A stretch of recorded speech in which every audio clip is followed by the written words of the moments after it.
fans, and welcome back to another episode of the Uncharted Media Podcast. This is episode 28, and I'm super excited to talk about today's topic. We've got a lot of great news topics, and for our main discussion, our favorite WWE matches of all time. Yes, movie fans, take a back seat to the wrestling fans, because this weekend is Wrestlemania. So in honor of that, we're breaking down our favorite wrestling matches of all time from a story perspective, from an in-ring perspective. I'm super hyped. Josh, how you doing tonight? I'm all right, man. I'm kind of tired. I have training on Wednesday nights when we record, and there was a threat made to us newer guys a few weeks ago that after a certain event that we were going to be put through boot camp. And we said, yes, sir, whatever you say, sir. And it kind of went out of our minds. And then today we were reminded of it. So I am quite exhausted. But this weekend, I'm excited for it. It's our Super Bowl, man. Wrestlemania, baby. It's going to be a very, very busy weekend. It is. Between TakeOver and WrestleMania, it's just so much wrestling. Yeah. And not to mention, so there's a movie that opens this weekend, isn't there? Yeah. Thankfully, I've already seen it because I genuinely don't know if I'd be able to squeeze it into this weekend. Fair enough. What's opening this weekend? It's Shazam and Pet Sematary. Oh, that's right. That is right. It is Shazam this weekend. And Pet Sematary. That's what. Yeah. Okay. So, fun fact: I just did a show in Dallas, and they were actually a sponsor for us, and so all of the heels squeezed it into all of their promos.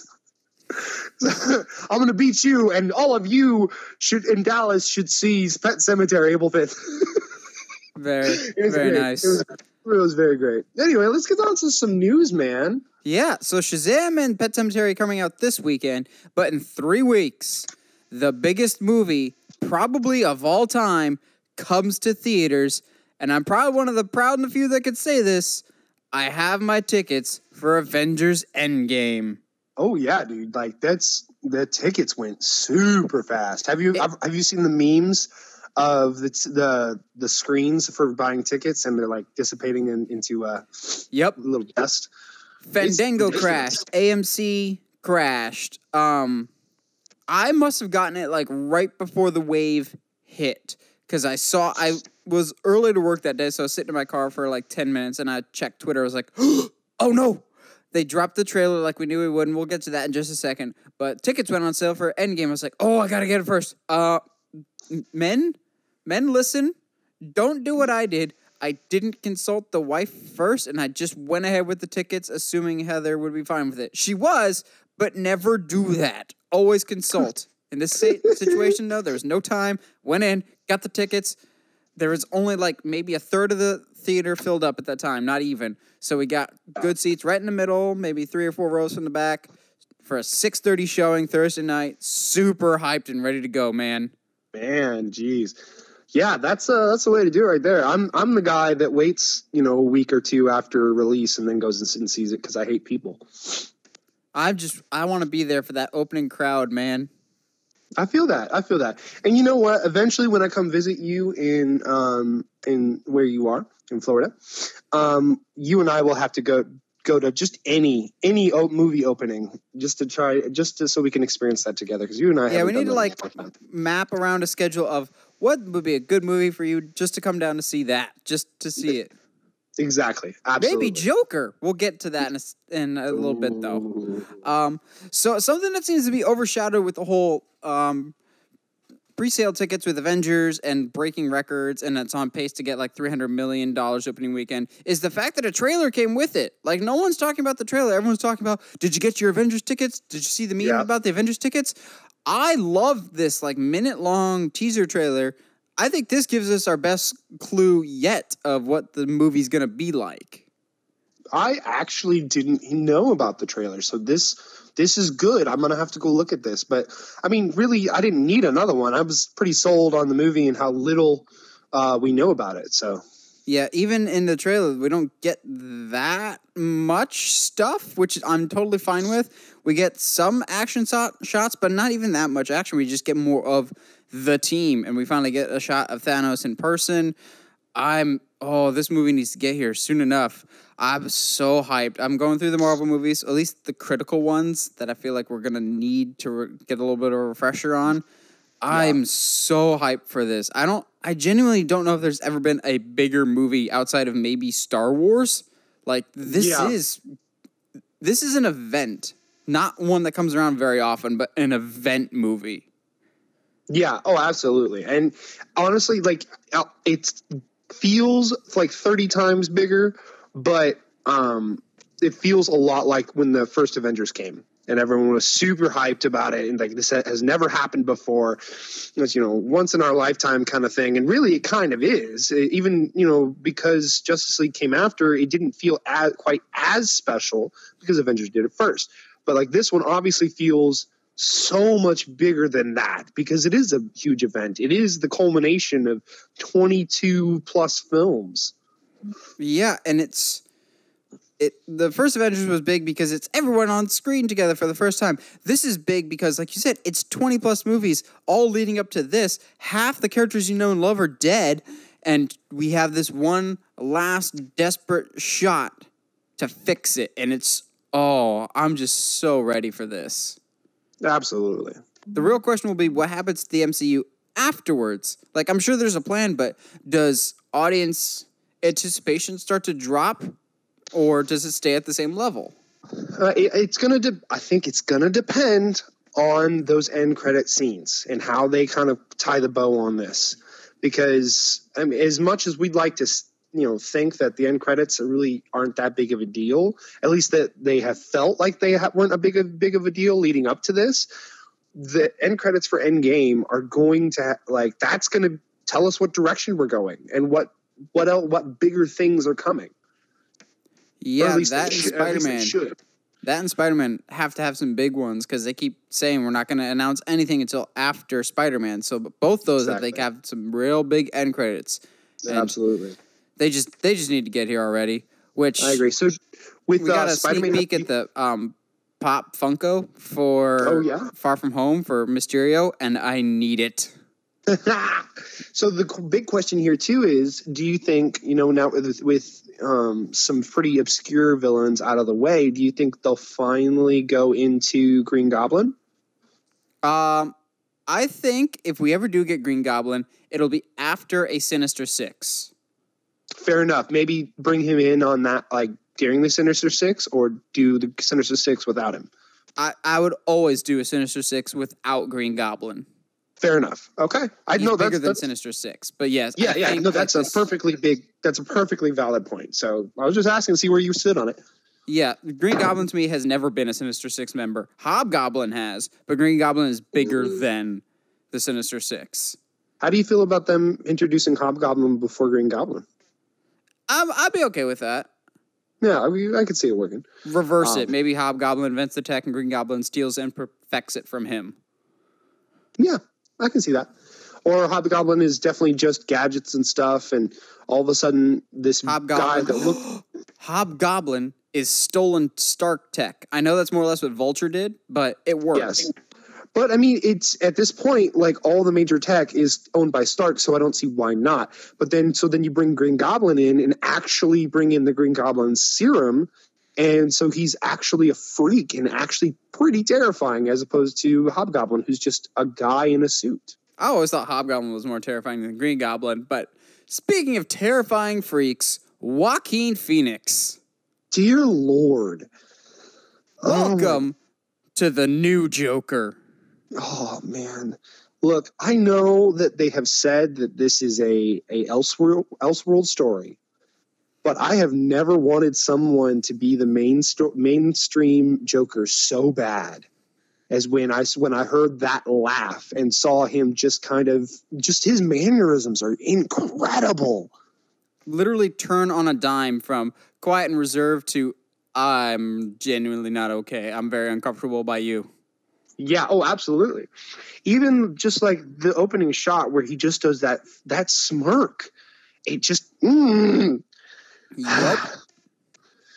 He is so good, and just the ways he bends his body in the trailer makes you uncomfortable for some weird reason, even though like he could just be stretching, and that's how his body looks, and that's how all of our body looks when we stretch. But because like the character has come off as this creepy dude, like everything he does feels unnatural.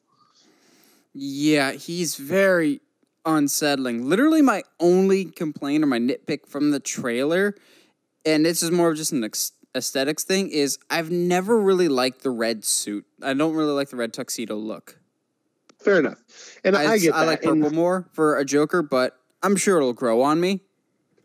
Well, even then, like, it's so... I think the whole point of the purple suit, too, was it was something different and something off-putting, and especially a suit that shade of red is kind of off-putting, and it's doing its job in that way. I can totally see that. Yeah, that's fair.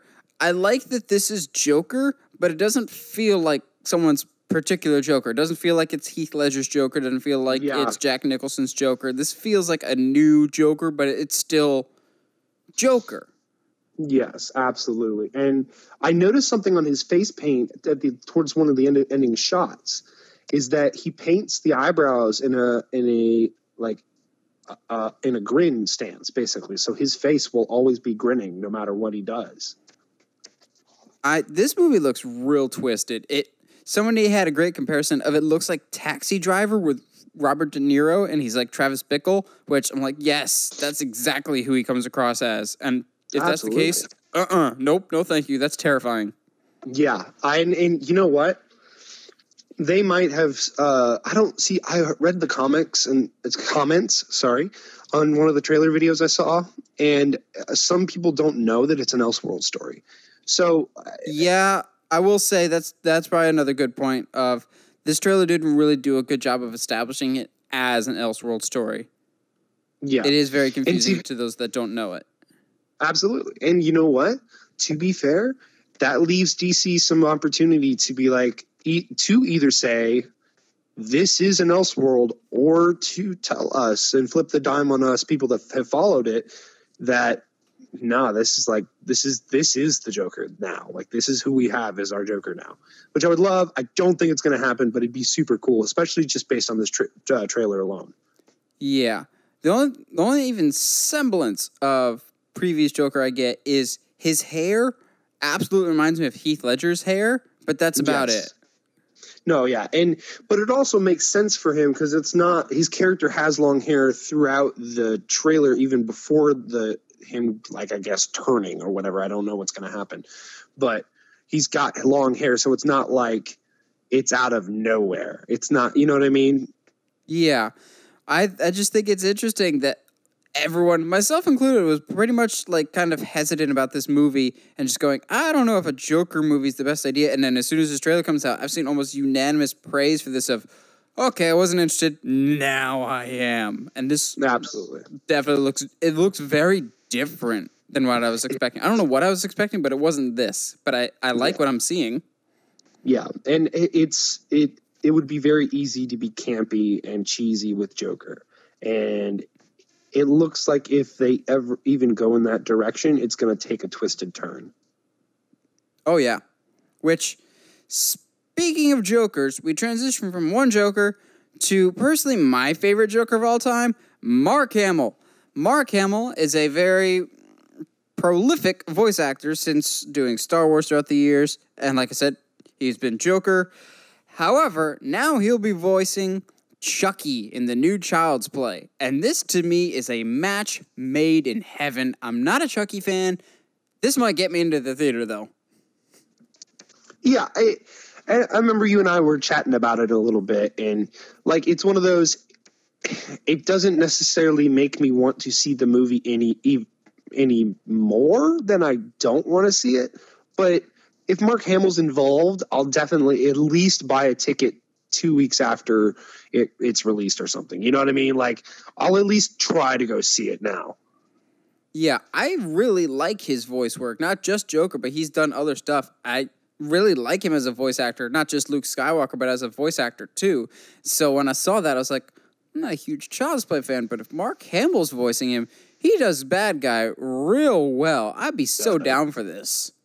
Well, and the image in my head that came to mind was because Chucky has that cackle, and I know we're not doing the voodoo and stuff, but still, if you're going to sell me on a non-voodoo Chucky, having Mark Hamill do the voice is a good way to get me behind how creepy it is. Yeah. Also, something about Mark Hamill that is very applicable to Chucky if they want to go this route with this movie, and I'm sure they will. Mark Hamill's wicked funny, and I think he can bring that humor to Chucky incredibly well. I agree. It's almost like some people forget about his comedic timing, a lot like Chris Hemsworth's. He's very funny, but he's also very good at being funny and creepy at the same time. Like, oh, that's really funny, but that's coming from your mouth, and you make me uncomfortable. Hence why he's a perfect Joker. Absolutely. Like, it's funny and uncomfortable at the same time. That's why he's my favorite Joker of all time. Absolutely. Now, do you want to keep on this Joker train? I was just thinking the same thing. We got one more Joker piece of news we were going to save for later, but we'll talk about it now. And believe it or not, I might be in the minority when I say this, but I don't hate it.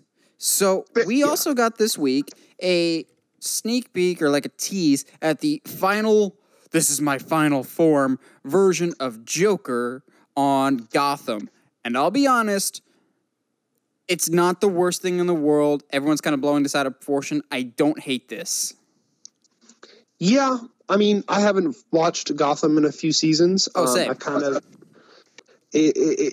kind of kept tabs on it, here and there, watched highlight videos and whatnot. Whatever the guy's name that's been doing it, Jerome has been very well. I have enjoyed his interpretation of it quite a lot. I didn't think you needed to go this direction with it, but whatever, you do you, man. Gotham has always done whatever they wanted when it comes to characters. So yeah, I have not watched in a couple seasons either, but from what I've heard, like no matter how bad the show gets, Jerome is consistently the best thing about it. And Absolutely. So I think what's throwing a lot of people off is the aesthetics. Like he definitely has a major aesthetically different design, looking more like an old man with like thinned hair, wrinkles, just looking gross. But honestly, it's so radically different that I'm okay with it. I'll give it a shot, primarily because they've spent such a long time investing in the character of Joker and making him such an interesting and entertaining version of the Joker that even if they may have missed the mark aesthetic-wise, I don't think it's the end of the world. Plus, with Gotham, I've kind of taken it with a grain of salt that I didn't like it at first because they changed so much from the original canon. But after I accepted it's more or less its own thing, I kind of had more fun with it. Like, I can go along with certain things because it's not the same Batman I grew up with, but it's a different interpretation, so I'm willing to give that a shot. They get some things right, like Jerome. Yes, they missed the mark on some other things, but by and large, I like seeing new spins on what they bring to the table with Gotham, so I don't think this is the worst idea. That might be the bat suit that I've seen leaked too. That's pretty bad, but it's not. I don't think this Joker costume is the worst by any stretch. Well, and it keeps up with the thing I hate most about Batman fans is that they've put Heath Ledger's Joker on a pedestal. And everyone's comparing it to that, and you can't do that because it's not that. It's not Heath Ledger. Those two Jokers don't live in the same world either. So you can't quite do that. And I haven't been following this, but are they going with the backstory that he falls into chemicals? Yes. Okay, then the hair thing, the skin thing, that makes sense to me. Like that, the chemical burns would remove a lot of hair. That makes sense to me. That's pretty logical as far as that goes. Yeah, Batman fans will always compare things to previous incarnations. We still have people saying Keaton is the best Batman of all time. I'm not here to argue for or against that today, but you still got people that like what they like and don't like what they don't like, and that's totally fine. I'm willing to give this Joker the benefit of the doubt, which means I have to catch up on like 3 seasons of Gotham, but I've heard this last season is good, more or less paves the way for the big finale, which I'll probably do what I did with Smallville and just watch the finale and fill in the gaps later. But fair enough. I'm willing to give it the benefit of the doubt. But let's move on to some non-Joker related, but still staying in the comic book world news with Jai Courtney. Normally, I'm not one to say in positive light about Jai Courtney, but I will always say he was the best thing about Suicide Squad, and I'm happy to report he is coming back for the new Suicide Squad called The Suicide Squad. I can't tell you how excited I was when I saw this. Because, and like I'm like you, like at no point was anybody before this movie going, God, if they don't bring back Jai Courtney, I don't know if I can watch Suicide Squad. But you know what? I was one of those people. I was one. If they don't bring back Jai Courtney, the Suicide Squad is not going to feel the same. It's going to feel empty and weird because Jai Courtney as Boomerang brings so much to the screen, and I've never thought I'd be able to say that. Normally, I can't stand Jai Courtney. I think he's a very bland and boring actor, but he was the best thing about Suicide Squad. I loved Captain Boomerang. There's a great, more or less, rewrite that I've seen of Suicide Squad that officially made Captain Boomerang the main character, like the character that you see the movie through his perspective, and that would have made so much more sense, and would have made the characters easier to root for. He should have been the main character and got more screen time. I just really liked his Captain Boomerang, and I want more of him. I'm glad to see him coming back. He seemed to be having so much fun in the role, and it's literally the only Jai Courtney role I like. But boy, is it a good one. It's a good fit for him. Yeah, and to be fair, he's the most entertaining character of the movie as well. Like, Deadshot is cool, but he's kind of bland and uninteresting. Harley Quinn is Harley Quinn, and then who do you have? Like Inferno? Oh, gosh, get out of here. But then you also have Katana. She's got my back. She got her sword traps the souls of her enemies. I'd advise not making an enemy of her. Okay, that's fine. Yeah, let's shoehorn another character in here and then completely blow over her backstory. That's totally fine. Whatever. I think the reason we also like Captain Boomerang is he's the most human and relatable of all the characters. Everyone else kind of feels like they're just playing a part. Captain Boomerang is genuinely a moron that has no place being there. And he says so several times. Oh, yeah. But that's why he's enjoyable. Oh, absolutely. And honestly, if they keep... The big thing that I'm taking from this is if they keep Jai Courtney, as Captain Boomerang, whoever they get for Flash, playing off of Jai Courtney, is going to be so much fun. Yeah, and as we know, that Flash movie is probably going to be a lot of fun and not dark and serious because Ezra Miller is rumored to be out. Woohoo! Good. Finally. Let the beast die. Yeah. So this next one, I don't particularly care about too much, but it's worth noting. We got a first trailer for the new Annabelle movie, and holy crap, this trailer has to take the cake for the dumbest characters in a trailer that I've ever seen. Well, yeah.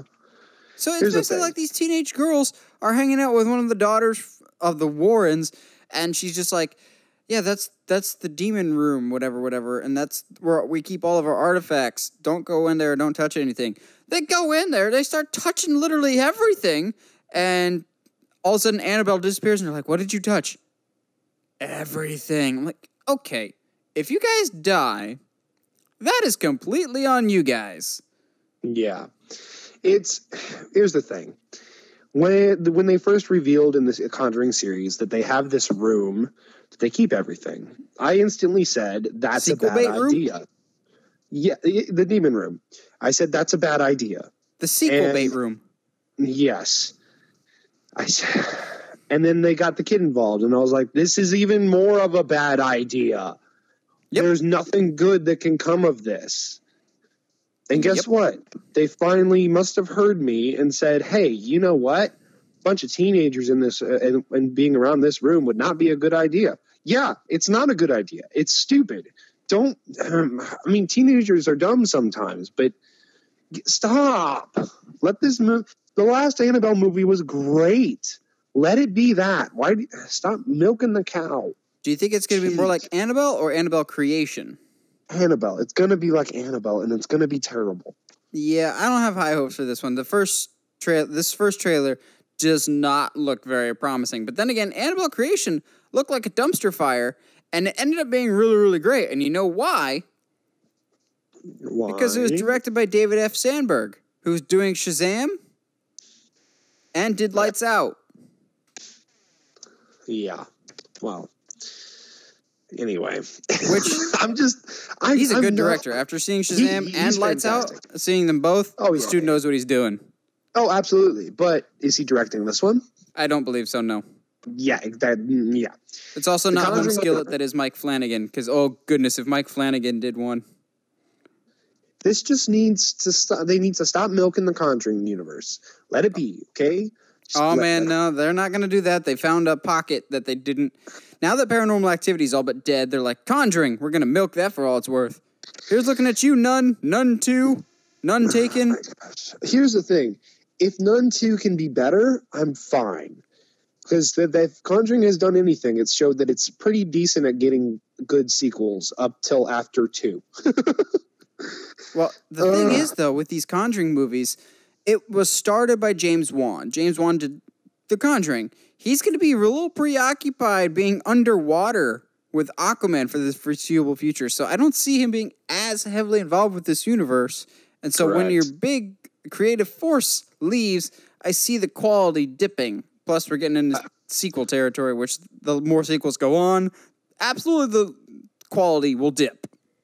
Yeah, it's already starting to dip. I don't know what you're talking about. However, there is a sequel coming out that I really, really hope the quality does not dip on, and that is A Quiet Place 2. Probably my most anticipated movie of next year, and we may have some new casting for it. Apparently, Cillian Murphy is in talks to be in A Quiet Place 2. For those of you who don't know, he's the guy that they robbed from in Inception, Scarecrow in the Dark Knight trilogy, the dude from Sunshine, for those people that have seen Sunshine. Yeah. I love Cillian Murphy. He's a great actor. So seeing him with A Quiet Place 2, yes, please. Yeah, so admittedly, and you know me, I am terrible with actors' names. So I was like, I know that name from somewhere. And then I saw, Scarecrow and whatnot. And I was like, yes, absolutely. Absolutely. He is one of my favorite actors, and I love watching him act. I love watching him work. Yeah. I would like to see him in more things. Like, he's always a really good supporting character. I don't know if he's ever been given the chance to really be a main character in a movie, but I would like to see that. Hey, maybe this is his chance. Maybe he, alongside the aliens, is going to be the villain because, that feels like a natural transition for this story. Is that now he's always the villain, though. He is because he plays it so well. But I mean, spoiler alert, John Krasinski's kind of out of the picture character-wise, so maybe he fills in. Oh, gosh. No. Not as like the paternal unit, but as the male figure of the movie. Maybe. I guess we'll see. But yeah, I could absolutely see him being the villain for this, more than likely.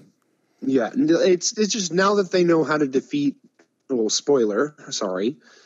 Now they know how to defeat the aliens, then, that the next natural transition is for mankind to be evil as well. But, that feels almost too natural, and that feels very Walking Dead-ish, so... I would like to see it kind of transition between a hybrid of the first Quiet Place and The Last of Us. Like, we know how to beat them, but it's still incredibly dangerous out there.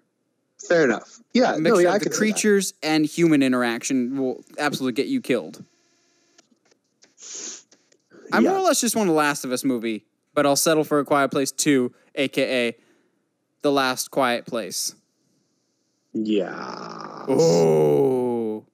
I'm down. Let's go. The Last Quiet Place. I'd be down for that. Exactly. Now, this last news topic, I had no idea. Like, I saw that this trailer had dropped, and I really didn't give a second thought to it. But Josh put in the notes, I'm like, well, I'm going to look up this trailer so we have, so I know what we're going to talk about. Words are hard sometimes. Yeah. Hey, I watched the trailer. I just want it to be known that I put something in the notes that you hadn't heard about yet. Yeah, I had heard of it, but I was just like, whatever. It looks like an obscure indie movie. What we're talking about is the trailer for a movie coming out called The Dead Don't Die. And oh my gosh, Josh, thank you. Thank you for putting this in the notes. You're welcome. This trailer is hysterical. If you guys have not seen this trailer yet, look it up. It's literally What We Do in the Shadows meets Zombieland. Adam Driver's comedic timing is so vastly underappreciated. Jeez, and he's acting across Bill Murray, and it's just everything is hilarious. Like this is a Zombieland sequel I can get behind if it was that. You know what I mean? I'm more behind this than the actual Zombieland sequel. With the they're like the zombies, and this has Bill Murray in it too.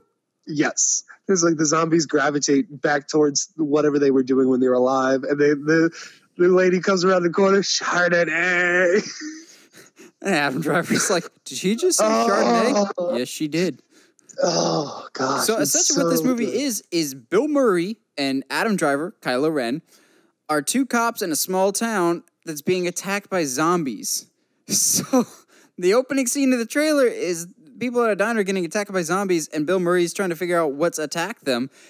And he's like, do you think it was a large animal or a bear of some kind? And Adam Driver, completely stone-faced serious, just goes, I think it was zombies. What? You know, the undead, ghouls. Like, completely straight-faced, 100% conviction behind what he's saying. And, like, Bill Murray sells it so well. He's just like, what? Like, you're an idiot. Like, there's no way. That's not real. And as the trailer goes on, of course, it is zombies. They're fighting zombies, and you see Adam Driver wielding a samurai sword. And Bill Murray says something like, you played baseball? Yeah, Class A, no big deal. Like, it's just like casual, like, hey, man, awkward, goofy humor, and it just seems great. Good. This almost feels like a Wes Anderson film. It does. If Wes Anderson did a zombie apocalypse movie. Oh, my gosh. If Wes Anderson directed Zombieland, it would be this movie. Yes. What does he say? It still has Bill Murray. So it fits. He's like, you got some great cuts back there, kid. What'd you play? Used to play Little League? He's like, I think he said Single A. Yeah, Single A. Nothing, no big deal. But Adam Driver's comedic timing, he's shown with this, a movie called Logan Lucky by the same guy that did the Ocean's movies. His appearances on SNL. Adam Driver's comedic timing is just excellent, and he's playing off Bill Murray, who's another comedic genius. I did not even know this movie was coming out until the trailer came out.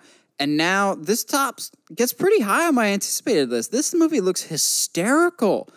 Oh, absolutely. And you're welcome. The cast is super all over the place, too. You got Bill Murray, Adam Driver, Tilda Swinton, Iggy Pop, of all people, which admittedly, he doesn't look like he's wearing that much makeup. It just looks like Iggy Pop. Yep. And there's like there's so many people in this movie. It's going to be great. If it's half as funny as the trailers make it out to be, I'll be seeing this several times over. This movie looks great. Absolutely. Oh, absolutely. And it's great because, like, what else are you going to title a zombie movie at this point? Like, at this time in movie history, like, almost all the names for a good zombie movie has been taken. And then now you got The Dead Don't Die. So. Yep. Well, that's about it for the news. Now, for the discussion Josh and I have been wanting to talk about for a while, our all-time favorite WWE matches. But before we get there, our sponsor for this week, because we see them every week advertised on Raw and SmackDown, Sonic. Why not? Oh, gosh. Yeah, just 1 week on Raw and SmackDown. I'd like to not have a Sonic commercial with those two guys in the car. Here's the thing. You people been sleeping on Sonic, all right? Dude, I have Sonic right down the street. I love Sonic, but I hate their commercials. You know what's funny, too, is those two guys have been doing Sonic commercials since, like, I was in college. Like, forever, man. It's not that long ago. Are you sure about that? Are you absolutely positive? It has been forever. It's been at least since, like, high school, I would think. Which is, farther than college, but... Not the same thing. Not the same thing. You've been dropped on your head one too many times. Just like the people on our list today. Here's the thing. Remind me. Put it on our. Well, I'll sneak it on our news list, and just to have some consistency, I'll go look it up and see how long these guys have been doing the. Fair enough. That's your homework for next week's episode. Yeah, because we both know I don't do any other homework. People keep Josh honest. So, our all-time favorite WWE matches of all time. I think to start off this conversation, we have to start more or less at the beginning for both of us. Well, at least for me. And I will 100% take credit for both you and Alex's love of wrestling as it stands nowadays. I know you both were fans back in the day, but I'm totally taking credit for your love of it now. But my love of it comes from somebody else named Colby. We don't really talk too much anymore, but picture it, 2014, Royal Rumble. I, like a lot of other people, was not a wrestling fan. I thought it was dumb, hokey, super fake.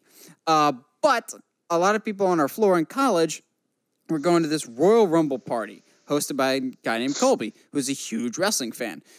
So the Royal Rumble to me is a perfect event to introduce someone that doesn't know wrestling to. So what it is you have 30 superstars, throw them over the top rope, and they're eliminated. Last one standing is your winner, and it goes on to main event WrestleMania, more or less. So they come in every 60 seconds or so, yada, yada, yada. So what Colby did, which was a great strategy for getting people interested that don't know who anybody is in WWE, everybody there got a number between 1 and 30. And the number you drew was the person you were rooting for in the match. So even if you didn't know who they were, you were rooting for them because you got a free meal at the end of it. I naturally had number 17. It was Sheamus. He was in the final four, so I was totally content with that. It was just a lot of fun. I got really hooked on it. It was a great time. I was just like, okay, it's a great communal activity. I kind of get why people were wrestling fans. My favorite memory of that night, though, was one of my friends at the time, Chaz. He got a number, and we didn't know this wrestler at the time, but he drew El Torito, who, if you don't know, is like a 3'6" little tiny luchador person. And so 2 matadors, normal-sized matadors, come out, and he's like, oh, really?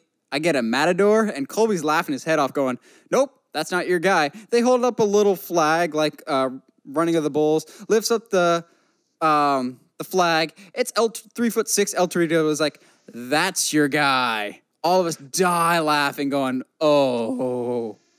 It was great. Yeah, no. And then El Torito still eliminated Fandango. I've watched this Rumble way too many times. Yeah. But, I mean, to the same token, there was many Royal Rumbles after that and many parties after that as well. And that was a part. We made it a tradition from 2014 on to always have a Rumble and Mania party every year. Absolutely. So yeah, 14 was the most special. And we used to do a belt, didn't we? Between a group of friends. Once, and I don't remember. I think we all just kind of drifted away from it. Yeah. So what we also did in college was for the major pay-per-views like Royal Rumble, WrestleMania, SummerSlam. I think we also included Money in the Bank. But any of the major shows, we all would more or less take predictions at the beginning of the show, and whoever got the most right would get a like $15 replica belt that I picked up from Walmart. And it always like changed hands like an actual title would. And that was always a lot of fun. We tried to keep it up after college, but no one ever like shipped it out or anything because shipping is expensive and we couldn't be bothered. Yeah. But that was a really great communal time. It was 2 things in 2014 that really made me a wrestling fan. Royal Rumble and then WrestleMania 30. Before I dive too much into it, Josh, what do you remember about Mania 30? Were you there with us for that? To be quite honest, there's a lot. I watch a lot of wrestling, especially nowadays. So, I remember very key things that entertained me, and I guess WrestleMania 30 wasn't one of them, or just wasn't. How dare you? Either that, or I wasn't watching. That's the Daniel Bryan Mania, dude. Yeah, well, no, okay, then I wasn't watching because I don't think I started like watching with you guys until after his little. I think after that little rise. But yeah, so WrestleMania 30, there was a dude named Daniel Bryan, who is like 5'10", 5'11", about average height. He's the most average-looking dude there is in wrestling in terms of he just looks like your hippie pot-growing neighbor, essentially. He's super hippie, but also super, like, normal, down-to-earth guy.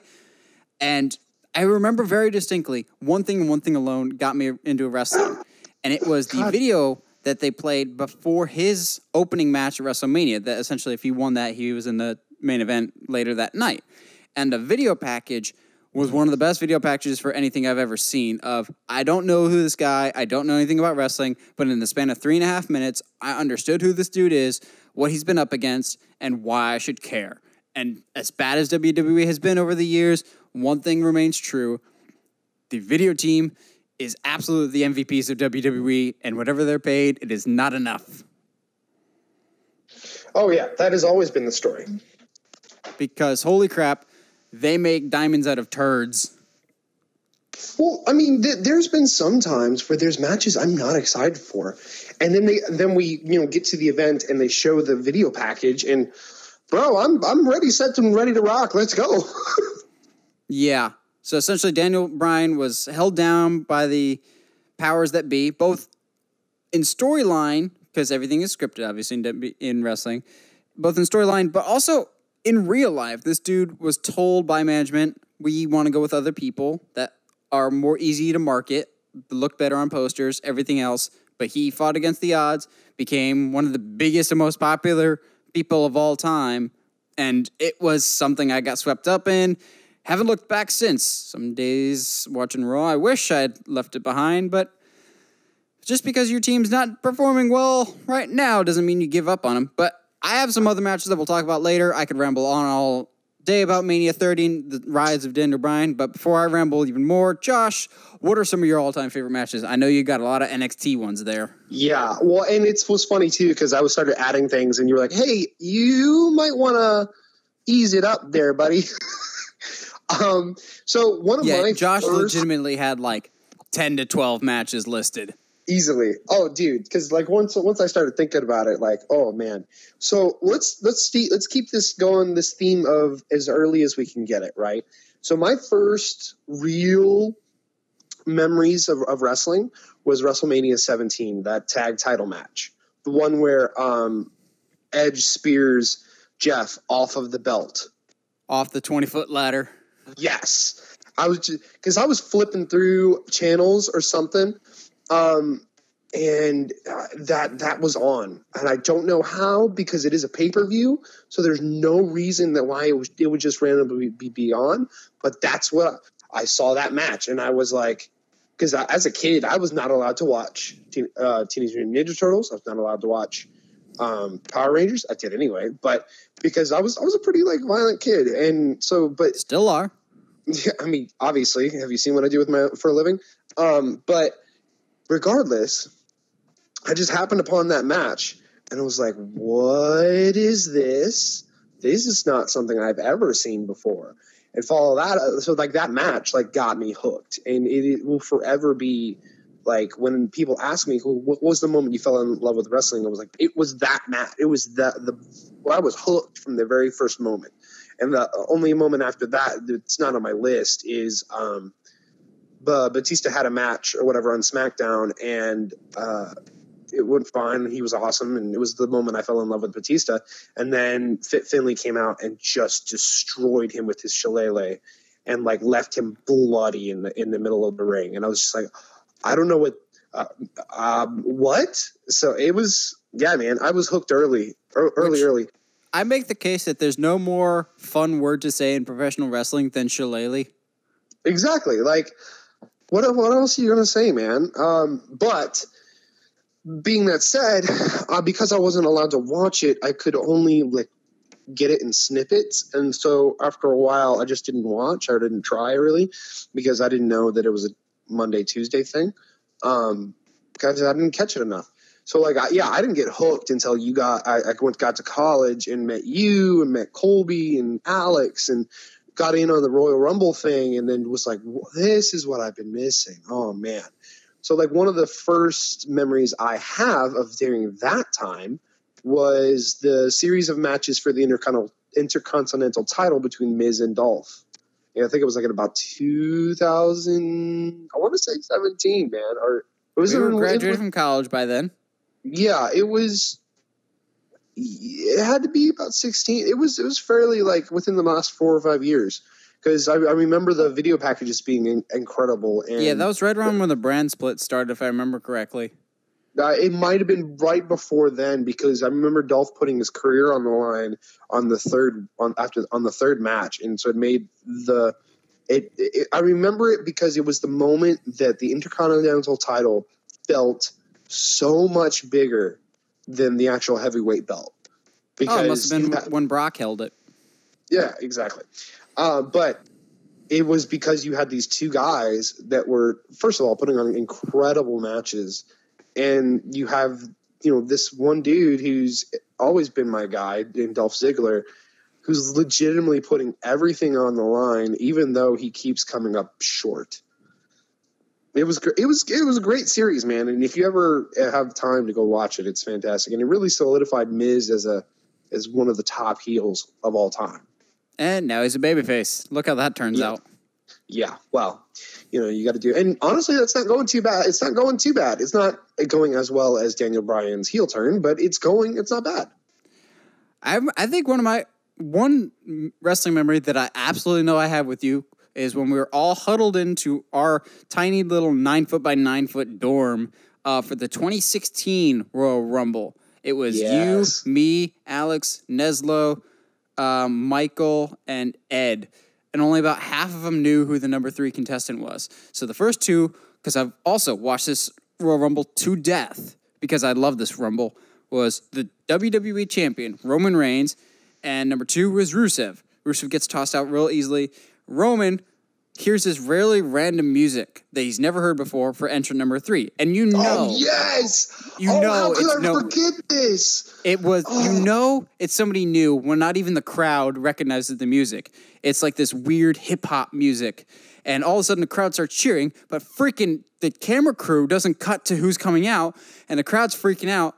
And we had heard the rumors for a long time that this dude may be coming to WWE. And we're like, I don't know. Is it in the Rumble? Probably, but we weren't expecting him to come out at number 3. The dude that would become one of my all-time favorite wrestlers in like that, just super quick. AJ Styles comes out at number 3. And I remember all of us, half of us in the dorm, freaking out so loud, going, it's AJ Styles. And I remember Michael and Neslo just looking at us going, who? Because they don't really follow wrestling. Even if they did, AJ Styles is coming over from a different company, never stepped foot in WWE. Well, not technically, at least. So we're all freaking out. We're just like, he's the best wrestler that's never wrestled for WWE, essentially. Now pay attention and bask in his brilliance. The dude lasted for half an hour before he was eventually eliminated by the number 18, Kevin Owens. Oh, so if you have the network, they have the playlist of him, and it starts at that. And just the thing was too, not only did AJ come here at the Rumble, but his quote unquote rookie year at WWE is possibly the best rookie year ever, because he is going in there with the top people in the company and blowing everything out of the water. At the time, nobody thought you could get a really good match out of Roman Reigns, and he did. He got 2. Oh gosh, man! He got Payback and Extreme Rules, 2 really good matches out of Roman. So I recently have been watching a lot of old school, quote unquote, old school wrestling, and I caught him in 2003 working Jerry Lynn, and the man has always been good. It's not fair how good he is. To me, before he retires, I need at least one WrestleMania match between him and Seth Rollins. Oh yeah, maybe retirement match, because Seth was his first opponent was AJ. So that is true. But I remember 2016 very fondly because Josh over here, we kept the pool up of whoever got certain numbers got to win. Josh got number 30 for the 2016 Rumble, in the most predictable twist ever, it was Triple H, and Triple H won from the number 30 spot, so Josh won that year. I got some real bad numbers, but we won't talk about that. Nope. But Royal Rumble is always fun. I remember that fondly. I remember the pop of AJ Styles coming out. The only time it's ever been rivaled in my years of wrestling, which admittedly are pretty limited, the only other time it's been rivaled and probably beaten, honestly, was I got the privilege of going to WrestleMania 33 because I'm in the Orlando area, and the pop when the Hardys came out. I'll never forget. And, like, I don't care who says it. Nobody knew that they were coming. Nobody knew. Because that crowd knew. They didn't care. The Hardys played it off on their social media. The WWE played it off on social media. Like, everyone likes to say that, oh, yeah, we knew. But up until that night, nobody knew. Yeah, I almost had it spoiled for me, actually, when I was getting up for a snack, but I didn't quite hear what the people behind me were saying. But I knew from that moment on, after I got my snack, that I was like, something big is coming to this show. So when the New Day came out, I was like, Hardys? And sure enough, and it was great. I've got a couple more, but I want to flip it back to you, Josh, before I get to more of my story-based matches that I went with. Yeah. Well, and so, like, that's the thing for me is all my favorite matches are very story-based, story-driven. Oh, same. Example, the Best of 7 series with Sheamus and Cesaro right before they create the bar and their tag team. Because when they started the Best of 7 and they announced it, legitimately the whole WWE universe just groaned. No one gave a crap about Sheamus at this point. Everyone was like, Cesaro should be in the main event. Yes. He should be this, that, and the other thing. Sheamus is old, washed up. We don't really care. Yes. Best of 7. That's a horrible choice, Mick Foley. I remember that real well. Oh, yeah. And then they had the first match, and everybody was like, wait, what? Hold on. That was awesome. No, it wasn't that one. To me, it was the 7th. Well, okay. First of all, they surprised everyone because it was a pretty good match, and we're like, okay.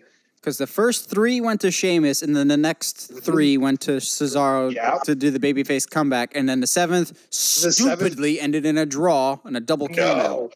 Oh no! It was not. In my opinion, it was the best option. Oh no, that crowd was not happy about that. I remember. But no, it was.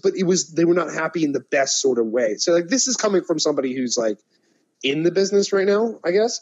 But like, if you're going to tell a story of 2 guys who have been slugging it out, why not end it? Like, if you're ending it like that, and the crowd is screaming, fight forever, let them fight, you're doing something right, in my opinion. So, like, because they do that, and then Mick Foley was like, well, I mean, it's the Best of 7 series, I mean, it's over, but the crowd obviously loves you guys, so I'm going to put you in a tag team. And they're both guys who are like, no, we hate each other. Like, we don't want to do that. He's like, sorry, management rules. You gotta work together. And and then became the Bar, who legitimately for those first couple years of being around was one of the best tag teams to watch, and really is still one of my favorite tag teams. Yeah, if they cared about the tag team divisions, they'd focus more on the Bar, because the Bar is great. Oh yeah. Well, and then they started doing some anime stuff in their entrance, and it just killed me. It was great. Mm-hmm. What else you got? Let's see. Another some NXT more match? Well, I've been saving those because those hit me hard. I'm trying to get off all of the regular WWE ones. That first Dolph Ziggler Rollins match that went 30 minutes and snuck up on everybody for the Intercontinental title when Drew and Dolph were still tagging. Those guys have great chemistry. I actually have one of their matches that I'm going to talk about in a little bit here, actually. Yeah, because they had a match, and they announced the match, and they got into the match, and it was really entertaining and really incredible to watch. And then I remember watching it live, and all of a sudden the the announcers were like, hey, man, they've been going 30 minutes. Like, this is incredible. And then just as a fan, you went, holy crap, they have been going for 30 minutes and I haven't even noticed. It was one of the best matches I've ever seen. And that's not even getting to their Iron Man match or their, all the other matches that they've had after that were just incredible. See, that's not necessarily the Seth Rollins, Dolph Ziggler face-off that I was thinking of. The one that's on my list, primarily because, again, I have really fond memories of it, but I also like the story that they told with it, was the 2014 Survivor Series, which was Team Cena versus Team Authority. And if Team Cena won, the Authority would be banished from power forever. And yay! Naturally, the Authority came back after the banishment, but whatever. So it was 5 good guys versus 5 bad guys. Simple, straightforward storytelling. Good guys get the early advantage. Bad guys cheat to get the advantage. And it's a 3-on-1 with Seth Rollins, Luke Harper, and Rusev versus Dolph Ziggler. He's the only guy left. So he evens the odds and makes it 1-on-1 with him and Seth Rollins. But the Authority keeps trying to cheat and screw over Dolph. They're just about to screw him over, get all the good guys fired, when all of a sudden Sting comes out. And I remember watching in the apartment with some of the guys. We lost it. Well, we would have been more excited had our bandwidth not been terrible and we didn't have 2 to 3 minutes of lag. But Sting finally debuting in a WWE ring, and what a great moment he had. And having Dolph Ziggler be the one to stand tall and not Super Cena was a great moment for Dolph. Just really great ring psychology and great storytelling of just the simple stuff of good guys outnumbered. You root for the good guy because you want things to be fair. And a lot of times WWE, they overcomplicate stories, but this is one that they played it perfectly. I wouldn't have changed anything about that match, except for maybe Big Show turning. But that's not my favorite Survivor Series match of all time. I know I'm in the minority when I say this, but my favorite Survivor Series match of all time is the 2016 match between Brock Lesnar and Goldberg. Is that the first or the second one? That's the 92nd one.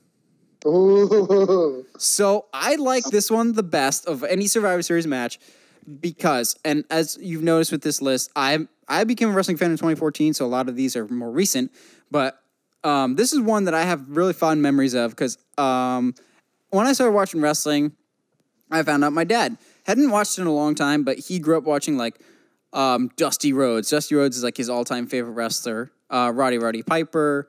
So the guys from his church would go to old wrestling events and whatnot. So he hadn't kept up in a long time, but he will keep up with me and watch pay-per-views and stuff with me. We're watching Survivor Series, but at this time, it's 2016. We're well and truly over Brock Lesnar and just him destroying everybody. It gets old, it gets annoying. We're no one's coming around to beat him. They're grooming Roman to beat him eventually, but no one's going to stop him. Goldberg comes, and we're well, this is just here to advertise a video game, and I remember this so vividly. Brock shoves Goldberg into a corner. Goldberg, when he's in the corner, pushes Lesnar down. Lesnar actually falls on his butt, and we laugh. We're oh, that's nice. Someone's actually shoving Lesnar back. Then Goldberg spears the ever-living crap out of Lesnar, and both my dad and I just sit up really quick wait, what just happened? Holy crap, they're not actually going to do that, are they? So then Goldberg goes back to the corner again. Second spear to Lesnar. We're actually standing up at this point. What is happening? And normally my dad is like me, pretty reserved when watching wrestling of well, we can kind of guess what's going on. Both of us are on our feet at this point. Goldberg gets Lesnar up for the jackhammer, hits it, counts to 3. The ref counts the 3 count, clean as a whistle. We run to the TV, our mouths on the floor, looking at each other going, did that just happen? High-five each other, just laughing of, oh, Lesnar's finally been beat. He just got demolished in 90 seconds. This is wonderful. No other match have I ever seen left me so starstruck of what just happened. Genuine shock, happiness, and Oh, because I hate Lesnar. I know I'm supposed to, but he's the schoolyard bully that no one's able to beat, and it gets annoying after a while if no one's able to beat him. So to have somebody from high school to beat up the junior high kid, oh, it was just gratifying. Yeah, no, absolutely. And I mean, and they didn't, where they took the story after that was fine too. But yeah, that Goldberg beat him a couple more seconds, times. Yeah, that 90 seconds was superb. I enjoyed that immensely. Every once in a while, you need just one of those of just an emotion match of just, oh. Yeah. But yeah, before I get into my ones that really hit close to home for me of like, these are my special ones. Josh, what do you got for your big emotion close to your heart ones? Let's see. These are kind of more recent, and they are all NXT. I think it was either 2019, 2018 War Games with War Raiders, Ricochet. Yeah, that was last year, I think. Done. Yeah, it was. I mean, it's still pretty recent, but yeah, it's the second time NXT did War Games, and it is incredible. You don't have to watch anything going into this match to not know who the bad guy is, who the good guy is, what the dynamics of the team are. Like, they tell an incredible story, and then there's a face-off in the center of the ring, center of the two rings that just and it's halfway through the match too. And you just get amped, and some of the stuff that they do is incredible. And it's just, I don't know how to explain it without you people going and watching it. It's an incredible match that with incredible match psychology and just character work, and it's incredible. I also got the inaugural NXT North American title match with the 6 guys, all on the ladders. Like, it's incredible. I know I've said incredible a lot recently here in the past 15 seconds. It was star-making. I'll go with that. Yes. Like, honestly, everybody in that match was already on a top-tier level, but that match alone took everybody involved to another level. Yeah, same. I love that ladder match so much. There's not a single weak link in that entire match. Oh, no. It's just very smart in the way that they play off the two big mans. It's Ricochet's first WWE match, so it was cool to see what he was going to bring to the table, and just some of the stuff he does is just not fair. He's a superhero. He really is. He really is. He's just an athletic freak. And really, like, the last match I really want to talk about is something that I go back and rewatch consistently. And it's NXT UK TakeOver Blackpool, Rhea Ripley versus Toni Storm. It's also, and this is not on purpose, it's just the one that stuck out to me right away. It's also the only women's match on my list. I'm sure there's a plenty of that I have enjoyed over the years, but like this one, it's very recent, and it sticks in my brain quite a bit. And that you have this dominant force of Rhea Ripley, who is champ, and this just fantastic babyface who's not like an underdog, but she's an underdog in comparison to Rhea Ripley, who's 22 and jacked as all get out. But the story that they tell is incredible, and there's a moment that I vividly remember where Rhea Ripley is just demolishing Toni. And Toni starts fighting up from the bottom, boom, boom, boom, hitting her back. The crowd starts getting behind her, and then Ripley just pops her with a huge elbow, and it looks like Toni's about to like fall, and you see her just plant her foot and give a huge headbutt to Ripley, and they both go down. It was, oh man, it's an incredible match, and should be hailed as so. I've got 2, maybe 3 of my all-time favorite matches that I will always go back to because they tell great stories. They get me emotionally invested. They're at the core of what I think a good wrestling match should be, story-driven, but great action. And they, of course, all revolve around one person. So let me give you some background context for those listening. 2014, I became a wrestling fan. And I was drawn in by the story of Daniel Bryan that was going on around WrestleMania 30, of this underdog, this overcome the odds to finally win the day. Just the all-around good guy, like the morally pure, the good guy, like the Superman of wrestling, essentially, except more the Clark Kent of wrestling, essentially, because he's not overpowered. Unfortunately, a couple of months after, maybe like a month or two after winning the title at Mania 30, Daniel Bryan had to temporarily retire due to neck injury. He would come back in 2015 for the 2015 Royal Rumble, but he was gone. So I more or less like didn't really have a favorite wrestler, or somebody to latch onto of like that's who I identify, that's who I love, that's who get my attention. Not on the main roster, at least. In NXT, there was this guy who was more or less the reincarnated version of Daniel Bryan, except caught my eye even more than Daniel Bryan did. And still to this day, he's my all-time favorite wrestler and always will be, Sami Zayn. I watched his matches in NXT, and something about him really caught my eye. But the one more than any other was his match at NXT R Evolution, or Revolution, depending on how you want to do it, December 14th, 2014. The story going into it was he was one of the best NXT had to offer, but like Peyton Manning in the playoffs, always choked when it mattered most. And that was the story that they had been telling for almost a year of like, definitely one of the strongest and one of the best all-around characters in terms of morally pure, just the all-around good guy, never cheats, never takes the dirty road to win. But when it comes to the big matches, the big championship opportunities, always comes up just a little bit short. Whether that's because he won't cheat to get to that next level, he's screwed over, or the nerves just get to him and he just can't win. So come to our Evolution, he has to face his former best friend, Adrian Neville. And because Sammy's so frustrated with constantly losing and losing to Neville, he puts his career on the line. Either I will win this title or I will leave because I'm no longer good enough to compete at the level of NXT. And what happens in this match is one of the best stories ever told in the wrestling ring to me, with some of the best action in the ring. There's a great moment towards the end of the match where the ref, of course, is distracted because the refs can easily be destroyed by anything. Ref's distracted. Sammy picks up the title, contemplating this moment of, do I cheat? Do I compromise who I am to finally win the big one, to get the goal that I've always dreamed of, that I've always wanted to achieve? Do I compromise who I am to get that? Throws away the title like Luke Skywalker in Return of the Jedi. No, I will never turn to the dark side.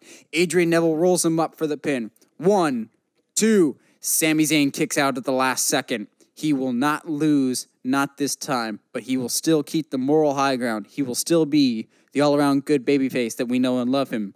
He gets Neville in the corner, takes a breath, thinks about all the times that he's lost, been screwed over, gives Neville a halloo of a kick. 1, 2, 3. New champ, Sami Zayn. Celebrates with the entire babyface locker room. Sammy offers a hand to shake his hand. Neville kicks it away, hugs him, raises his hand, says, "You earned this." All the babyfaces celebrate. His actual best friend, Kevin Owens, who debuted earlier that night, comes to hug him, walks him back to the ring. Kevin Owens throws him to the ground and then power bombs him onto the ring apron. Kevin Owens stabs his friend in the back to get the title. It's glorious. It sets up a great story for Sammy, but then also illustrates in wrestling that the story never ends. It always keeps going. Yes, Sammy had this great moment. What's next? Kevin destroys him. Unfortunately, Sammy got injured and was out for a while, but he was Mr. NXT for a long time. And the other match that I always go to is, if the R Evolution match is Sammy's like big moment, he's got to have his going off into the sunset match. And he had no better one than his match against Shinsuke Nakamura. I was hoping that you were gonna talk about that match because it is incredible. This match, basically, we got to make Shinsuke look legit. But if you want an example of how to do a good babyface versus babyface match, which admittedly is hard to do from a storytelling perspective, this is how you do it. Sami Zayn, wanting to more or less go out, he knew he was going to the main roster. So the GM of NXT was like, you've been good to this company. You've been a good babyface. You've been loyal. We want to reward you for that by giving you a top star opponent. this new guy we got coming in, Nakamura, who's like the top star in Japan. What follows is 15 to 20 minutes of absolute ring magic. Josh, you remember this match? Oh, dude, I do. Because I remember this was the first match of Shinsuke. This was the first time we saw his entrance and heard his music. And it was Sami Zayn's send off to the main roster, basically. And it was just incredible. And like, I remember Jim Ross talking about it, and it was hard to be like, yep, sorry, Shinsuke will never ever be anything in this company after that match, because just Sammy does such a good job. Sammy can get a good match out of anybody, but this match was magic of one-upsmanship. Of anything you can do, I can do better. But the crowd not really having a winner, like not having a favorite, because they love Nakamura, but Sammy had been there for 3 years. He would become just, people may say Finn Balor was the face of NXT. To me, Sami Zayn will always be the lifeblood of NXT. Without him, he was the dude for a lot of years. Before you had like Johnny Gargano, Adam Cole, Finn Balor, you had Sami Zayn. And to see him more or less ride off into the sunset with this all-time classic was more or less just like his reward of thank you for all your years of service NXT, and go out with a blaze of glory. And holy crap, did they ever do that?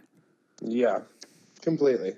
Like, stiff match of actual elbows being exchanged to the face. The finishing sequence where Sammy takes a knee to the back of the head. I remember we were in college when this came out, and I texted Heather about how great this match was, because she knew how much I loved Sami Zayn, and that more or less Sammy was getting called up to the main roster. And she actually texted me, "Are you ready for him to come up to the main roster?" And I was just like, I hadn't thought about that. Like, almost texting me, I was just like, "Are you ready to let him go?" I'm like, I don't know if I'm ready for him to go to the main roster, because he was treated really well in NXT, and he hasn't necessarily been as well on the main roster. But yeah, I just love the storytelling that he brings to the ring. Those great matches I will always have the most fond memories of, and they told great stories, which is essentially why Josh and I love wrestling. We love movies more than anything else, but wrestling is like movies in that it's storytelling, if done correctly. There's a lot of bad storytelling out there, both in film and in wrestling, but if it's done right, it's absolute magic. You take the combination of reality mixed with a little bit of fanciful in wrestling, like the Daniel Bryan story, or the Sami Zayn story, or even what's happening right now with the women's triple threat at Mania. A little bit of reality with some fanciful, and you get good stories, and that's what we like. We're storytellers. We like being creative, and WWE, no matter how bad it gets, will always have some form of creativity to it. Yeah. And what's really going to be interesting is, right, especially with Sammy, is that he, for those who don't know, Sammy's been out with a double blown rotator cuffs. He's blown probably both, that same both one from cuffs 2015. Yep. He blew one in each arm, so he can't use his arms at all. But he's went through surgery and he's going through rehab and getting better and whatnot. When he comes back, bro, I think that'll rival almost any pop. Night after Mania, dude. Okay, for those listening at home, this is how big of a fan of Sami Zayn I am. When we were doing our music for our wedding, Heather and I figured out a way to have Sami Zayn's music in it somehow. When we're announced as man and wife and we come to the reception, we got Sami Zayn's entrance theme to play. Gosh, you're such a nerd. Dude, it was great, except for the fact that we didn't know really where we were going or what we were doing. Yeah. Like, that was not rehearsed ahead of time, and it did not go well. But it was great to be able to have that. But, yeah, wrestling at its core is stories, and we like stories in any capacity, whether that's wrestling, movies, horror stories, anything in between. That's why we're gravitated towards wrestling. That's why no matter how bad we get, we'll stay attached to it no matter what. Any last-minute thoughts, Josh? Not really.